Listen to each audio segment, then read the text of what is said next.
Hello guys, कैसे हैं आप लोग। आशा करती हूँ अच्छे होंगे।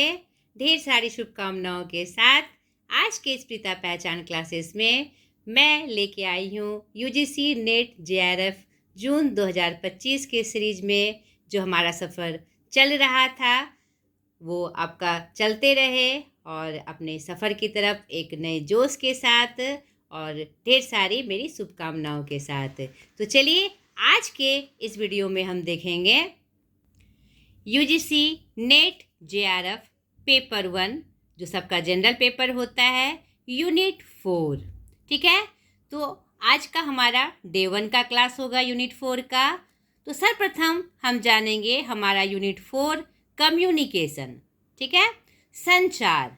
ठीक है, आज हम जानेंगे इसके फुल सिलेबस के बारे में और उसके बाद फिर उसे हमने 3 पार्ट में बांट दिया है, डे 1, डे 2 और डे 3 में। तो आज डे 1 की चर्चा में हम कुछ बातों को जानेंगे। तो सर्वप्रथम आप जान लीजिए इसका फुल सिलेबस।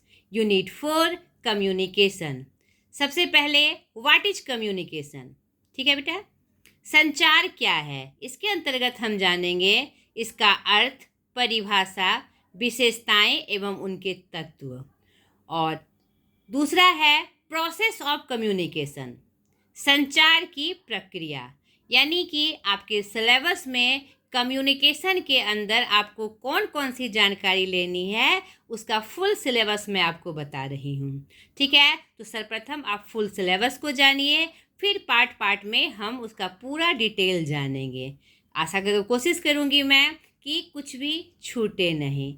ठीक है, तो इसी टॉपिक को मैं जो पढ़ा रही हूँ, इसी टॉपिक को आप बृहद रूप से फिर और भी अन्य वीडियो में देखकर समझ सकते हैं। ठीक है, यह सब देखिए, सबका ज्ञान क्या होता है ना, अपना अपना तरीका होता है, लेकिन मैं जो फोकस करूँगी आपको वो आपका कंप्लीट सिलेबस में होगा। आपको अगर संतुष्टि ना हो तो आप फिर इसी टॉपिक का अन्य वीडियो भी आप देख सकते हैं ताकि आपकी जो तैयारी हो और मजबूत हो। ठीक है, इसके अंतर्गत सिलेबस का तीसरा पार्ट है टाइप्स ऑफ कम्युनिकेशन, जो इस कम्युनिकेशन यूनिट का सबसे वीवीआई हमारा पार्ट होगा। ठीक है, टाइप्स ऑफ कम्युनिकेशन। उसके बाद हम देखेंगे लेवल्स ऑफ कम्युनिकेशन, संचार के स्तर। उसके बाद संचार में जो अवरोध होते हैं, रुकावट होती है, कम्युनिकेशन वेरीज, संचार अवरोध या संचार में होने वाली रुकावट। Tools of effective communication. उसके बाद इसके सिलेबस में उसका दूसरा हिस्सा है प्रभावी संचार की तकनीकें। ठीक है, और अलग से एक चीज़ मैं और बताऊंगी जिससे बहुत बार क्वेश्चन टच होता है, ऑर्गेनाइजेशन या इंस्टीट्यूशन रिलेटेड टू कम्युनिकेशन। ठीक है, यह भी मैं विशेष रूप से आपको बताऊंगी। संप्रेषण से संबंधित संगठन और संस्थाएं। तो यह कंप्लीट सिलेबस था हमारे यूनिट 4 का, जिसको हम डिटेल से आगे देखेंगे।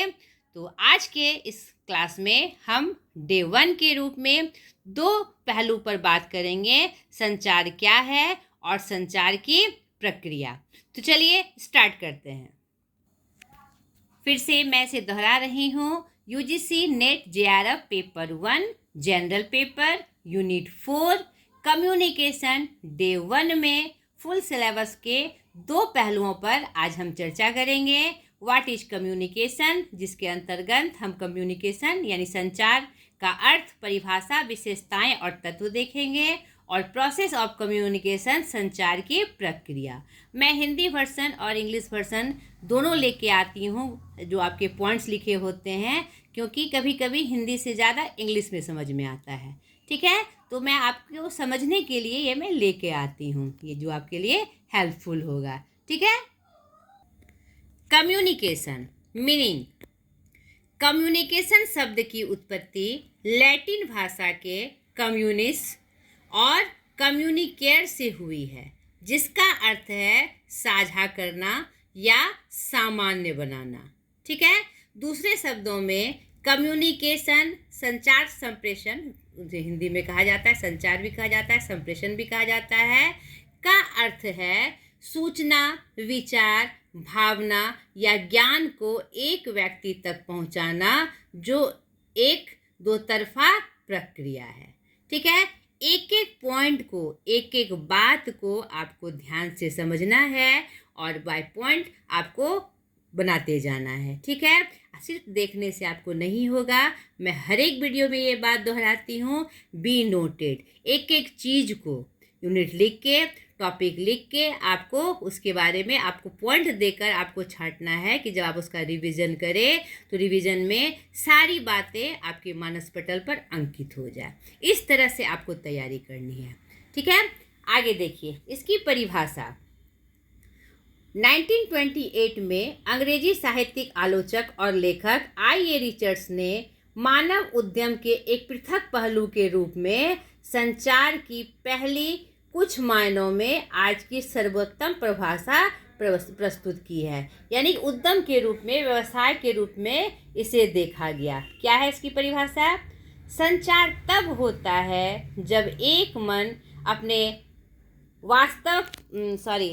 अपने वातावरण पर इस प्रकार कार्य करता है कि उसका मन प्रभावित होता है और उस दूसरे मन में एक अनुभव व्यक्ति होता है जो पहले मन के अनुभव के समान होता है और आंशिक रूप से उस अनुभव के कारण होता है।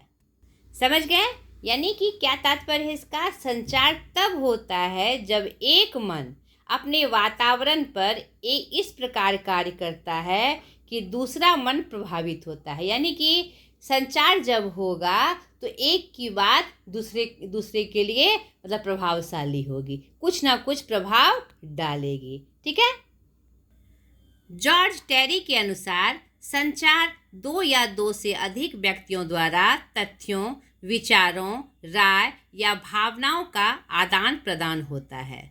सरल शब्दों में संचार व्यक्तियों या समूहों के बीच सूचनाओं के आदान प्रदान की प्रक्रिया है। ठीक है, इन शॉर्ट में हम जानेंगे। अब इसकी विशेषताएं क्या क्या है, कैरेक्टरिस्टिक क्या है इसके? कम से कम दो व्यक्तियों का होना। ये किसकी विशेषताएं हैं? हमारे संचार की। क्या विशेषताएं हैं, क्या आवश्यक चीज़ है इसके लिए? औपचारिक और अनौपचारिक संप्रेषण, फॉर्मल इनफॉर्मल नहीं। विषय वस्तु यानी कोई भी संचार होगा उसमें कोई ना कोई संदेश, विचार या भावनाओं का आदान प्रदान होगा। माध्यम, अब संचार होगा तो एक से दूसरे तक बात पहुंचने के लिए कोई ना कोई जरिया, चैनल जरूर होगा, चाहे वह लिखित रूप में हो, मौखिक रूप में हो, सांकेतिक रूप में हो। तो यह भी एक महत्वपूर्ण बिंदु है। एक मार्गीय, द्विमार्गीय, जिसमें द्विमार्गीय सर्वश्रेष्ठ होता है क्योंकि तुरंत उसका फीडबैक हमें प्राप्त हो जाता है। ठीक है, छठा है प्रत्यक्ष अप्रत्यक्ष, या डायरेक्ट भी हो सकता है, इनडायरेक्ट भी हो सकता है। व्यक्तिगत विशेष भी होता है। कभी कभी ऐसी भी परिस्थितियां आती है कि कुछ संचारित हमारे मन के द्वारा भी होता है। नहीं, मन में कोई बात हमारी उठती है, मन से हम संचार करते हैं, या व्यक्तिगत रूप से किसी और माध्यम से भी हम बिना किसी को जोड़े भी संचार करते हैं और उसका फीडबैक हम लेते हैं। नहीं, उसका समाधान हम करते हैं। सार्वजनिक विशेष, इसकी एक और विशेषता है क्या कि यह सार्वजनिक विशेष होता है। सतत प्रक्रिया यानी लगातार चलने वाली ये प्रक्रिया है संचार। सार्वभौमिक प्रक्रिया यानी कि पूरे मतलब यूनिवर्सल के रूप में होती है सभी संस्कृतियों और समाजों में। ठीक है, प्रतिक्रिया, संचार में प्रतिक्रिया का भी एक महत्वपूर्ण पहलू होता है जहां प्राप्तकर्ता संदेश को समझता है और फिर अपनी प्रतिक्रिया देता है। क्योंकि किसी भी संचार को अगर हम एक दूसरे व्यक्ति तक पहुंचाते हैं, अपने मैसेज को पहुंचाते हैं, तो अगर उसकी प्रतिक्रिया नहीं मिलेगी तो हमारा संचार कंप्लीट नहीं कहलाएगा, पूर्ण नहीं कहलाएगा। क्योंकि उसका कुछ भी स्वरूप या प्रतिक्रिया या फीडबैक अगर हमें प्राप्त ही नहीं होगा तो अपनी भावनाओं, अपनी बातों, अपने संदेशों में हम उलझे रह जाएंगे और उसका सही सॉल्यूशन हमें प्राप्त नहीं होगा। तो प्रतिक्रिया इसका एक महत्वपूर्ण बिंदु है। इसके अलावा इसकी कुछ अन्य प्रमुख विशेषता है अस्पष्टता, पूर्णता, संक्षिप्तता, ठोसपन, विचारशीलता, शिष्टता, सकारात्मक दृष्टिकोण और निष्पक्षता। यह एक जिसको कहते हैं कि एकदम इम्पॉर्टेंट चीज़ और अनिवार्य चीज़, नहीं कंपलसरी, ये होना ही चाहिए। यानी हम जो संचार भेजेंगे, इससे पहले जो विशेषता देखी उसमें अनिवार्य चीज़ उसमें भी थी, उसका स्वरूप दिखाई पड़ता था और ये इसकी सार्थकता को दिखाता है। नहीं, यानी स्वरूप और सार्थकता का मेल होगा तभी हमारा सही रूप से संचार संभव है। ठीक है। संचार में, कम्युनिकेशन में संचार की विशेषता बतलाने के लिए एक और फॉर्मूलाज है 7C के रूप में। ठीक है, तो वह भी हम जान लें। कभी कभी प्रश्न में यह भी दोहराया जाता है, संचार की 7C विशेषताएं। अब देख लें 7C विशेषताएं, यानी C से शुरू होने वाली क्या क्या है हमारी? Credibility, context, content, clarity, consistency, नहीं चैनल और कैपेबिलिटी, जिसे हम हिंदी में भी जाने, विश्वसनीयता, संदर्भ, विषय वस्तु, स्पष्टता, संगतता और माध्यम और श्रोताओं की क्षमता। नहीं, संगतता क्या होती है? हम जो संचार करते हैं, हम आशा करती हूँ ये सारे शब्द जो हैं, टॉपिक्स जो हैं आपको समझ में आए।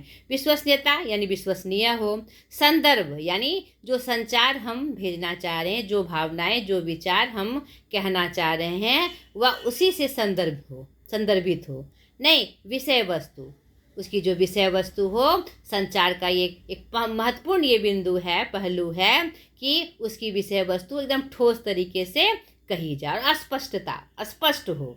संगतता, नहीं यानी मेल खाए, यानी जो हम कह रहे हैं अपनी बातों को, तो संचार में जब उसको हम प्रसारित करेंगे तो वह उसके संगत के रूप में हो। माध्यम, चैनल उसका होना ही चाहिए। और श्रोताओं की क्षमता, यानी जो बात हम सामने वाले तक पहुंचा रहे हैं, रिसीवर तक पहुंचा रहे हैं, तो उसमें यह कैपेबिलिटी होनी चाहिए कि वह हमारी बातों को समझकर प्रतिक्रिया दे, फीडबैक दे। क्लियर हो गया? तो इससे जुड़ी ये कुछ बातें थी। आगे देखिए, ये महत्वपूर्ण बिंदु हमारी कम्युनिकेशन का, संप्रेषण के तत्व, एलिमेंट ऑफ द कम्युनिकेशन। संप्रेषण एक प्रक्रिया है, इसमें 7 प्रमुख तत्व हैं। चाहे हम तत्व कह ले, चाहे हम घटक कह ले, चाहे चरण कह ले, किसी भी प्रकार का प्रश्न आए, घटक, चरण या तत्व या इसी से संबंधित होगा। ध्यान से देखिए, 7 प्रमुख तत्व कह ले, घटक कह ले, चरण कह ले, है जो क्या क्या है? प्रेषक, जो संचार मैसेज को संचारित करने वाला है, जिसको हम सेंडर कहते हैं। विषय वस्तु, यानी जो संदेश, सूचना हम दे रहे हैं। तीसरा है माध्यम, नहीं। चौथा है संकेतक, जिसको इनकोडिंग कहा जाता है, यानी कि जो बातें हम पहुंचाना चाह रहे हैं वह कि मतलब कि पूरी उसमें गोपनीयता हो, नहीं हर तरह से सुरक्षित हो और विश्वसनीय हो, इसके लिए इनकोडिंग की जाती है। नहीं, हमारे शब्दों को इलेक्ट्रॉनिक रूप देकर उसे संकेत अर्थ में रिसीवर तक पहुंचाई जाती है। सूचना प्राप्तकर्ता, यानी सूचना जिसको प्राप्त करना है रिसीवर को, ठीक है, उसके बाद वह फिर उसका डिकोडिंग करता है, प्रतिक्रिया देता है। नहीं, उसके बाद फीडबैक, उसकी प्रतिपुष्टि देता है। तो यह 7 मुख्य बिंदु हैं हमारे संप्रेषण के, तत्व के रूप में, घटक के रूप में या चरण के रूप में, जो हम कह ले। आगे देखिए, प्रोसेस ऑफ कम्युनिकेशन, नहीं हमारे इस डे 1 का सेकंड मुख्य टॉपिक, जो बहुत इम्पॉर्टेंट है। अब जो हमारा कम्युनिकेशन होगा, यहाँ पर ये बात याद रखनी है सबसे पहले कि अब जो हम कम्युनिकेशन करेंगे या जो कम्युनिकेशन से संबंधित हमारे प्रश्न आएंगे, तो उससे रिलेटेड कौन कौन सी बातें होंगी। ये 7 जो प्रमुख तत्व थे, घटक थे, चरण थे, तो उसमें और कौन कौन सी बात आएगी, नहीं किस रूप में आएगी, यह हमें प्रोसेस में देखना है। संचार के प्रोसेस में कुछ मुख्य बिंदुओं को हम देख ले। संचार की प्रक्रिया किसी व्यक्ति या समूह को जानकारी देना और उसे समझाना है। यह प्रक्रिया प्रेषक से शुरू होकर रिसीवर पर खत्म होती है। उन पॉइंट को हमने ऊपर में देख लिया। ठीक है। प्रेषक वह स्रोत है जहाँ से संदेश प्रेषित होता है। हमने प्रेषक देखा अभी 7 तत्व के रूप में। इसके लिए एक ट्रांसमीटर या माध्यम होता है जिसे प्रेषक संदेश आरंभ करने के लिए चुनता है। एक बार जब रिसीवर को संकेत मिल जाता है तो वे संदेश को समझने और प्रतिक्रिया देने के लिए उसे डिकोड करते हैं, जैसा कि मैंने आपको ऊपर समझाया। एक एक पॉइंट को बेटा एकदम ध्यान से देखते जाना है, जो भी हमारी वीडियो से जुड़े हुए हैं। ठीक है, चाहे वो छोटे हो चाहे बड़े हो हमसे। एज ए स्टूडेंट मैं आपको ये सलाह दूंगी कि एक एक पॉइंट को आपको ध्यान से देखना है। कुछ एक और महत्वपूर्ण बिंदु, संचार प्रक्रिया एक प्रेषक और प्राप्तकर्ता के बीच एक गतिशील सार्थक बातचीत है। यानी कि जो भी मैं वाक्य लिख रही हूँ उससे संबंधित आपको प्रश्न आएंगे। नहीं, वो किसी भी रूप में आ सकते हैं, मिलान के रूप में, चुनने के अर्थ में, रिक्त स्थानों को भरने के रूप में। तो आपको वो बातें संदर्भित रूप में पता होनी चाहिए। ठीक है। सामाजिक और व्यावसायिक संदर्भ में इस प्रक्रिया का जितना बेहतर पालन किया जाता है उतनी ही स्पष्टता होती है। बहुत बड़ी बात, भेजने और प्राप्त करने वाले के बीच संदेश, विचार, सूचना या संकेत प्रेषित करने के कई तरीके मौजूद हैं। नहीं, यहाँ पर कोई एक सिंगल तरीका नहीं है किसी भी संदेश को प्रेषित करने का, बहुत सारे तरीके मौजूद हैं जिसकी चर्चा आगे के क्रम में हम स्टेप बाय स्टेप देखते चले जाएंगे। नहीं तो आज के वीडियो से संदर्भित बातें पहले हम जान लें। अब इस बिंदु को जो हमने संचार प्रक्रिया के चरण घटक तत्व देखे उसको थोड़ा विस्तार से हम जाने, क्योंकि इसमें भी कुछ महत्वपूर्ण पॉइंट्स हमारे सामने आने वाले हैं। अब पहला प्रेषक, जो 7 प्रमुख तत्व थे, पहला हमारा प्रेषक था, उससे कुछ महत्वपूर्ण पहलू।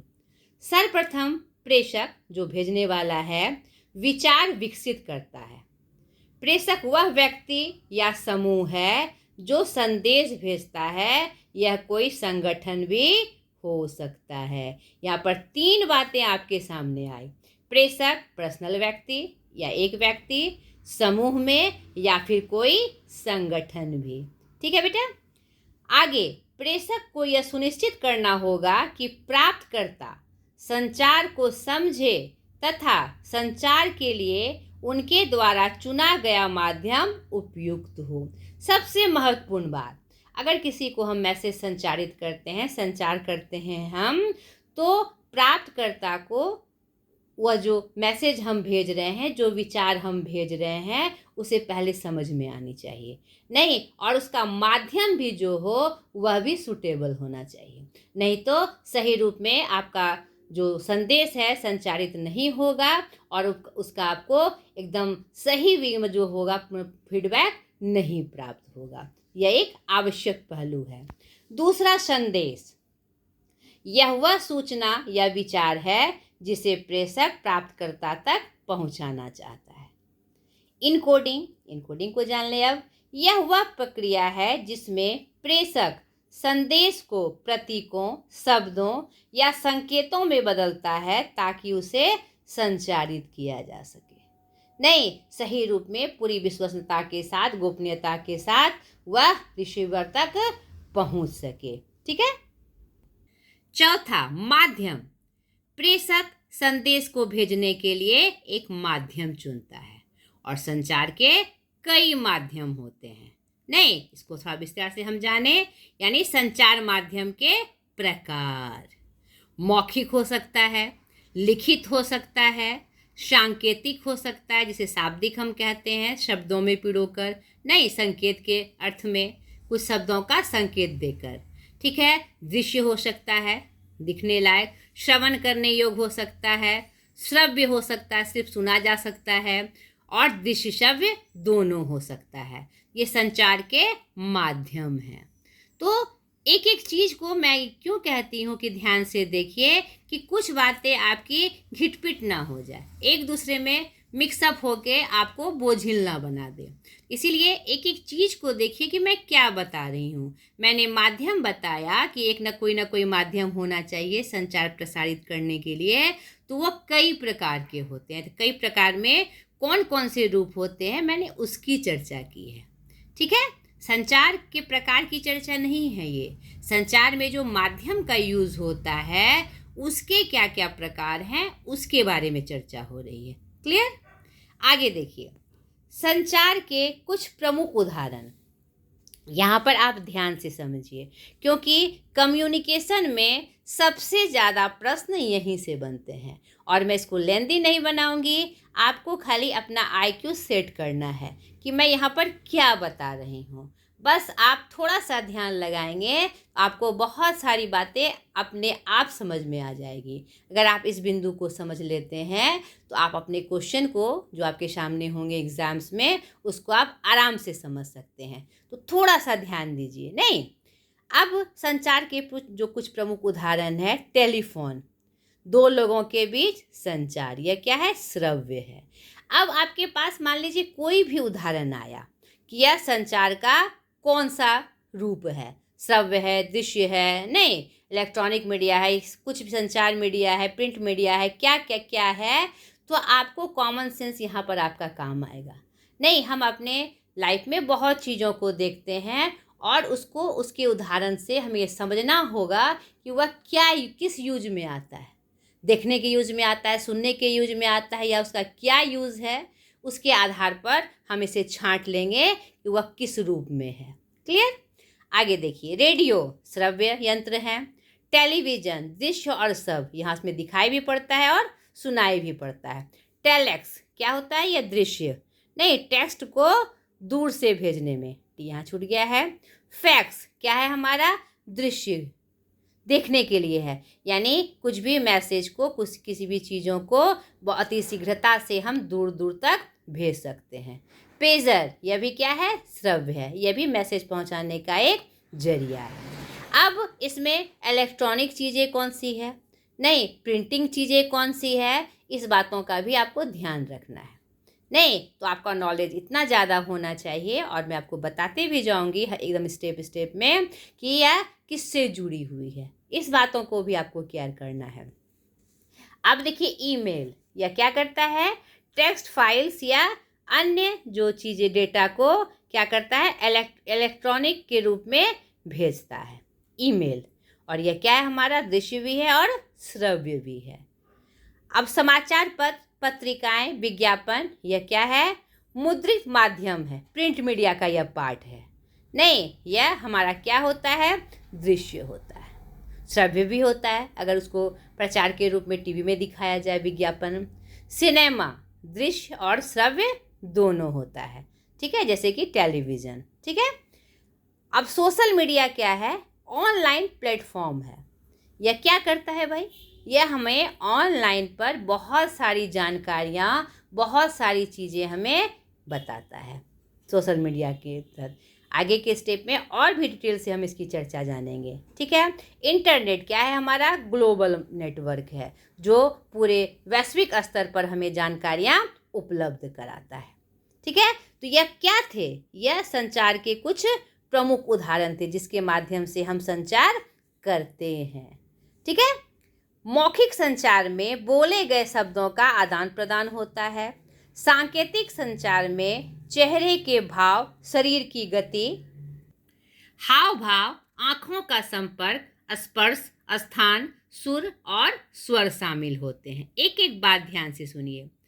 लिखित संचार में जानकारी साझा करने के लिए अक्षरों और प्रतीकों का इस्तेमाल होता है। नहीं, आपको प्रश्न में ऐसे ही डायरेक्ट पूछा रहेगा, यहाँ तो मैं आंसर बता रही हूँ, आपको वहाँ पर वो छिपा रहेगा, आपको चूज करना होगा। ठीक है, रिक्त स्थान के रूप में या फिर MCQ क्वेश्चन के रूप में। जन संचार के अंतर्गत प्रिंट माध्यम, श्रव्य माध्यम और दृश्य श्रव्य माध्यम आते हैं। ये बात भी VVI के रूप में आपको याद रखनी है, वेरी वेरी इंपॉर्टेंट थिंग के रूप में। ठीक है, जन संचार के अंदर क्या आता है? प्रिंट माध्यम, प्रिंट चैनल, श्रव्य माध्यम सुनने वाला, ठीक है, और दृश्य श्रव्य माध्यम आते हैं। मुद्रित माध्यमों प्रिंटिंग चैनल में पुस्तकें, समाचार पत्र पत्रिकाएं और विज्ञापन शामिल है, जो हमने ऊपर भी देखा। पांचवा प्रमुख तत्व प्राप्तकर्ता, यह वह व्यक्ति या संस्था होता है जो संदेश प्राप्त करता है। डिकोडिंग, यह प्राप्तकर्ता द्वारा संदेश को समझने की प्रक्रिया है, जिसमें वह प्रतीकों या संकेतों को अर्थ में बदलता है। ठीक है। प्रतिक्रिया, यह प्राप्तकर्ता द्वारा प्रेषक को दी गई प्रतिक्रिया है, फीडबैक है, जो यह दर्शाती है कि संदेश को कैसे समझा गया है। यानी आपने जो संदेश भेजा, रिसीवर तक प्राप्त हुआ, तो वह अपनी प्रतिपुष्टि प्रतिक्रिया देता है, फीडबैक देता है कि हमने आपके मैसेज को समझा, और यह क्लियर करके फिर उसकी प्रतिक्रिया बताते हुए वह क्लियर करता है। ठीक है। आप जो मैसेज पहुंचाना चाहते हैं उस पर अपना प्रतिक्रिया देके, रिएक्शन देकर आपको फीडबैक देता है। तो यह पूरी प्रक्रिया हमारे प्रोसेस के अंतर्गत आती है। ठीक है, संचार प्रक्रिया के अंतर्गत। तो आज के वीडियो में हमने कम्युनिकेशन, संचार से रिलेटेड एक पार्ट को देखा। यह 3 पार्ट में हमने बांटा हुआ था, हमने अभी पीछे देखा। तो आज का यह पार्ट हमारा समाप्त हुआ। अगले इसी यूनिट के वीडियो में डे 2 में हम प्रोसेस के संचार के, कम्युनिकेशन के 2 महत्वपूर्ण पॉइंट को देखेंगे, टाइप्स ऑफ कम्युनिकेशन और लेवल्स ऑफ कम्युनिकेशन, जिसमें टाइप्स ऑफ कम्युनिकेशन आपके लिए बहुत इंपॉर्टेंट है। तो आज तक के लिए इतना ही। अगले वीडियो में इस दोनों पॉइंट को लेकर डिटेल से मैं आपके सामने उपस्थित हो जाऊंगी। बाय।